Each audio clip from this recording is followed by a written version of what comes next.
You don't have a room here, so why don't you just sleep in the lobby like a stray dog? The thud of my husband's luggage landing at my feet echoed louder than the words. I stood frozen in the cold spring wind, the sting of rejection settling deep in my chest. Just a week ago, when Mark suggested this family trip, my heart had leaped with hope.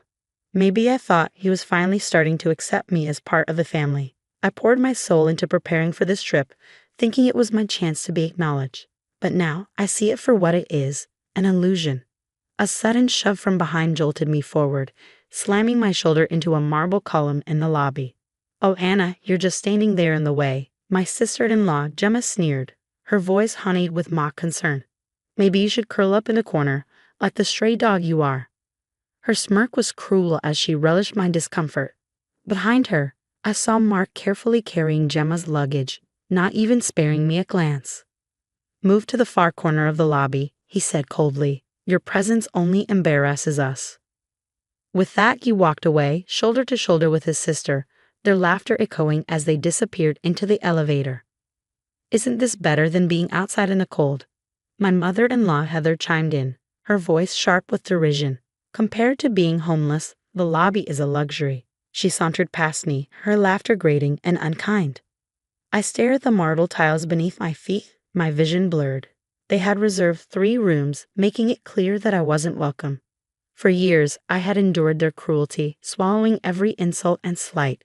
Losing my father had left me yearning for the warmth of family, and I had foolishly believed that if I worked harder, if I became a better wife, they might one day accept me. But now, the ache in my shoulder was nothing compared to the storm raging inside me.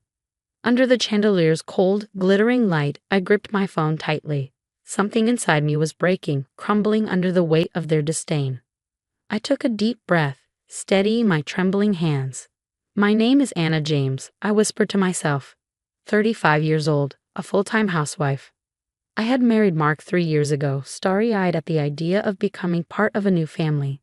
Having grown up with just my mother after my father's passing, I had always cherished the dream of family bonds.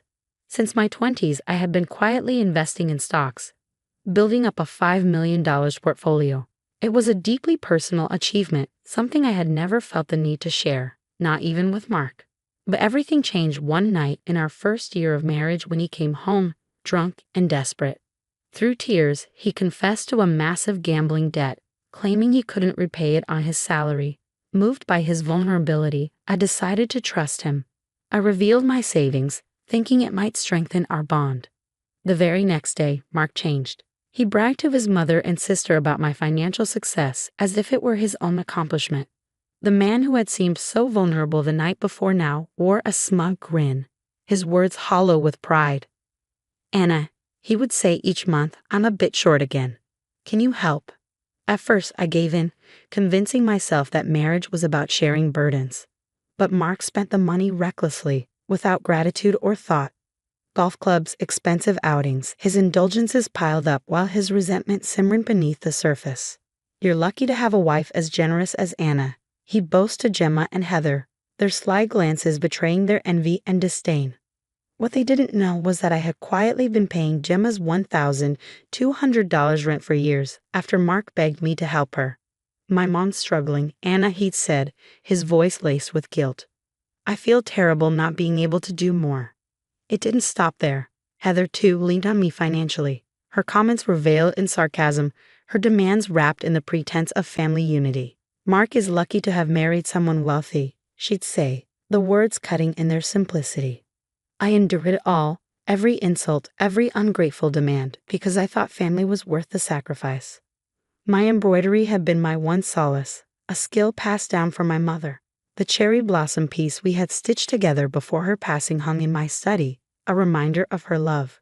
But even that wasn't safe from Heather's scorn. "Embroidery? Really?" she scoffed once.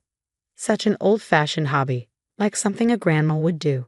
Her words stung, but I knew Heather's resentment wasn't entirely about me. Her bitterness was rooted in her own unhappy marriage, and I had become an easy target for her frustrations.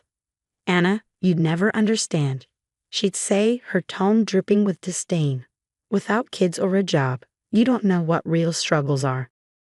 Yes, Anna's so old-fashioned, isn't she? Gemma would chime in, her voice laced with mockery. Rich, but somehow so plain. When the two of them were together, they always managed to gang up on me, turning even mundane conversations into opportunities to jab at me.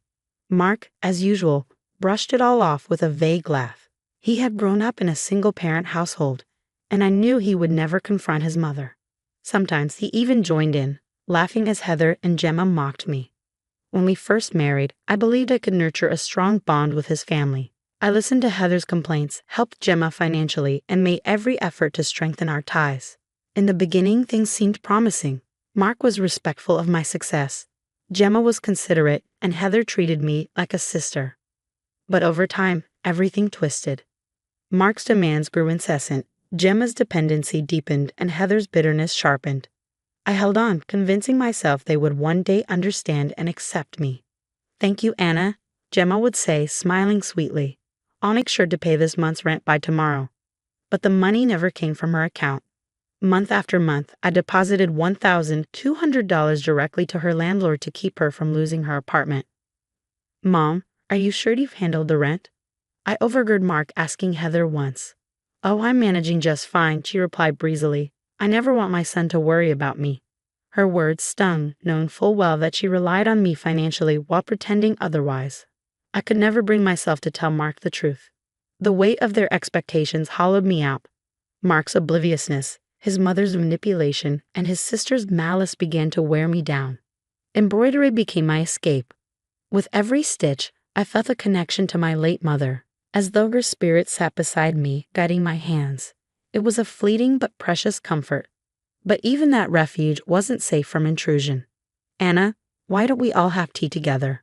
Let's spend time as a family," Gemma would suggest.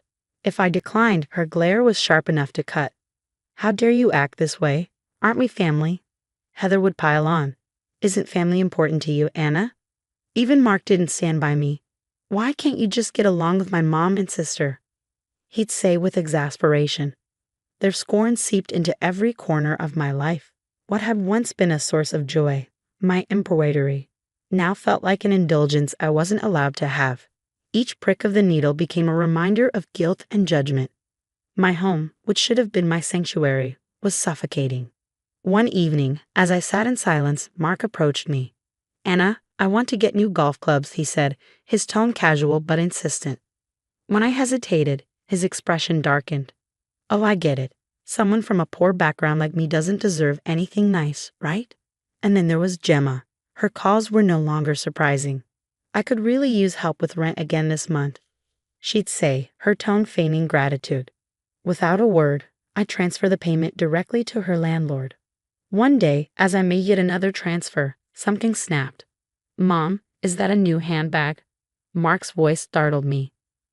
I looked up to see Gemma proudly showing off a designer bag. How could she afford it if she was struggling with rent? The realization hit me like a slap. My support wasn't helping. It was enabling. Mark, oblivious, grinned. "Mom's got the good stuff. Anna, you should treat me too." I found myself questioning why I continued to enable their behavior. I was trapped by a false sense of duty, held hostage by the hope that things might change. Then, out of the blue, Mark suggested something unexpected. "Hey, Anna, let's do something special for your birthday this year. Just the two of us." I blinked in surprise. In our 3 years of marriage, we had never celebrated my birthday together. "I'll plan everything," he said, a rare enthusiasm lighting up his face. "It's your birthday after all." He showed me pictures of luxury hotels, scrolling through his phone with excitement. "How about somewhere nearby, like Napa or Carmel?" I nodded quietly, touched by his sudden effort. For the first time in years, I felt a flicker of hope. "It might be better to book it under your name," he added casually. "You know, for credibility." His words gave me pause, but I brushed it aside, eager for the chance to rekindle our connection. As the trip date approached, Mark's behavior grew strange. I brushed it off at first, but 3 days before the trip, Mark came home earlier than usual. His tone made my heart sink. "There's something I want to talk to you about," he said, sitting down with a forced seriousness. "My mom found a restaurant nearby she really wants to try, so I thought it would be nice to invite her along." I barely whispered the question, feeling an uneasy weight settle in my chest. "Why?" "Come on, Anna," She'd love it. It'll be family time. His words were light, but the undertone was clear. Family meant his mother, his sister, and maybe me. Oh, and my sister will be coming too, he added, his hesitation betraying his discomfort. His expression made it obvious. I'd never been the priority. What was supposed to be my birthday trip, I thought, had somehow morphed into a family affair. He tried to soften it, his voice laced with sympathy. My sister's husband and she had a big argument so she could use the break, you know? The rehearsed quality of his explanation only added to my unease. But this was supposed to be my birthday, I said, my voice trembling with a mix of disbelief and frustration. What's the problem? It's just family. His tone sharpened, blaming me for resisting. So what, Anna? Are you really that against having them with us? His gaze hardened, daring me to argue. I swallowed my response, feeling like another battle had been won, by him. The morning of the trip, Gemma and Heather were waiting by the station as though they'd always planned to come along. Anna, we're all set to go, right? Heather's voice held that familiar taunting sweetness. Isn't this just perfect? A family trip for your birthday. Her words dripped with sarcasm, and with each one, my last ounce of hope crumbled. 3 years of marriage, all my sacrifices, all my hope for a meaningful connection, and this was how it ended up. Waiting quietly on the platform, I closed my eyes, feeling the faint breeze on my cheek.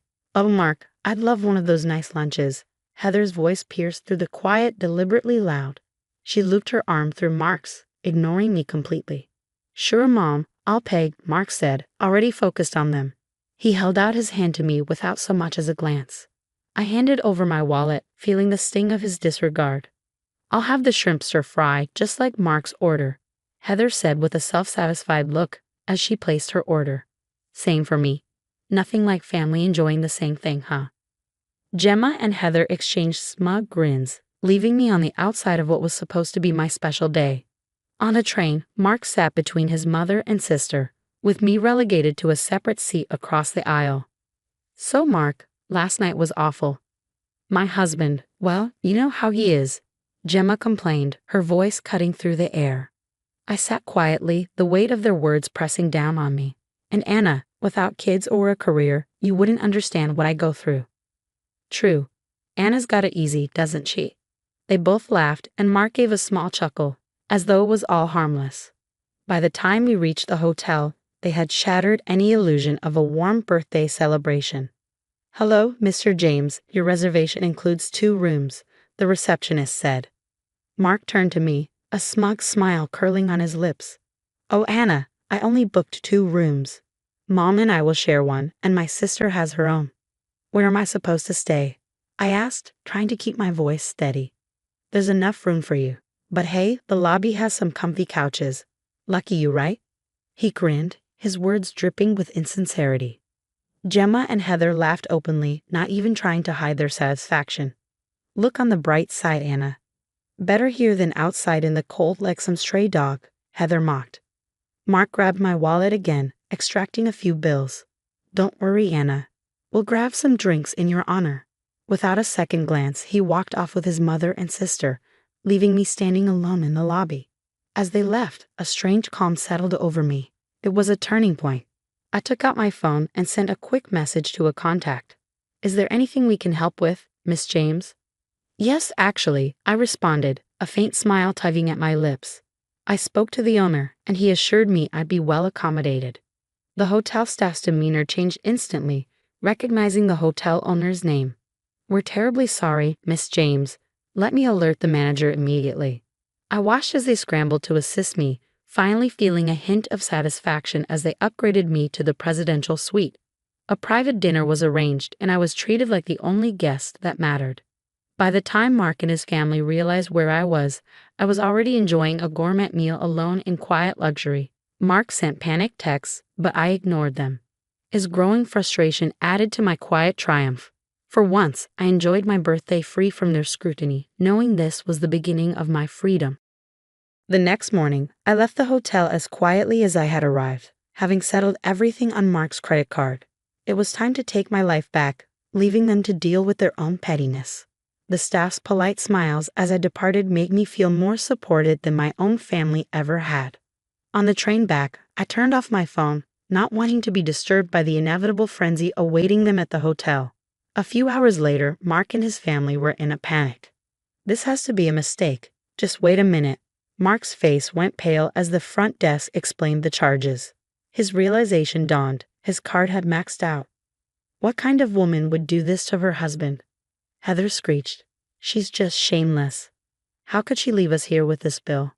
The hotel staff calmly informed them that they'd be allowed to settle the bill later, a courtesy thanks to my connections. But they had no idea how badly this would impact their social standing. When I returned home, the house was silent. But for the first time in years, I felt at peace. I opened the curtains to let in the fresh spring sunlight and sat down, breathing deeply, feeling a sense of relief. An hour later, the front door slammed open, followed by Mark's furious voice. "Anna, what the hell were you thinking?" he demanded, his anger palpable. His mother's high-pitched voice joined in, followed by Gemma's sneering remarks. They raised their voices, trying to humiliate me into submission. I watched them silently, my expression unreadable. "Why don't we continue this discussion outside?" I suggested calmly, catching them off guard. "You wouldn't want the neighbors to hear, would you?" They paused, realizing the implications of what I'd said. I walked them out, finally ready to confront everything they'd hidden for so long. "By the way," I said, my voice steady, "here's the truth about the support I've given your mother these past years." Mark's expression shifted as I explained how I'd quietly covered Heather's rent for 3 years. "That arrangement is over." Heather's face went pale, her earlier arrogance replaced by desperation. "But Anna, please, you can't just stop like this," she pleaded. "I can, and I already have," I replied coolly. I informed Gemma that her petty posts about me had been well documented and were now shared with her husband, who was already filing for divorce. One by one, they began to understand the weight of their actions and how their dependency on me had led them to this point. A few weeks later, Mark came by to collect the rest of his things. I wore a simple black dress, knowing this was our last goodbye. "Can't we start over?" he asked, his voice pleading. "You spent years treating me like a monster wife." I stepped closer, my voice calm. "Well, I hope you enjoyed it. There's no need for me to act like the villain anymore. This is the end." A few days later, I received a package. Inside was one of my cherished embroidery pieces, carefully wrapped with a note. "From Mark's niece. Apologies." It was a small but powerful reminder that kindness and understanding didn't come from status or force, but from genuine connection. My embroidery classes began shortly after. I poured myself into teaching, sharing what my mother had taught me. Each time I worked, I felt that deep connection to her spirit. I had finally found my peace, not by forcing anyone to be family, but by building my own circle of support and joy, just as my mother would have wanted.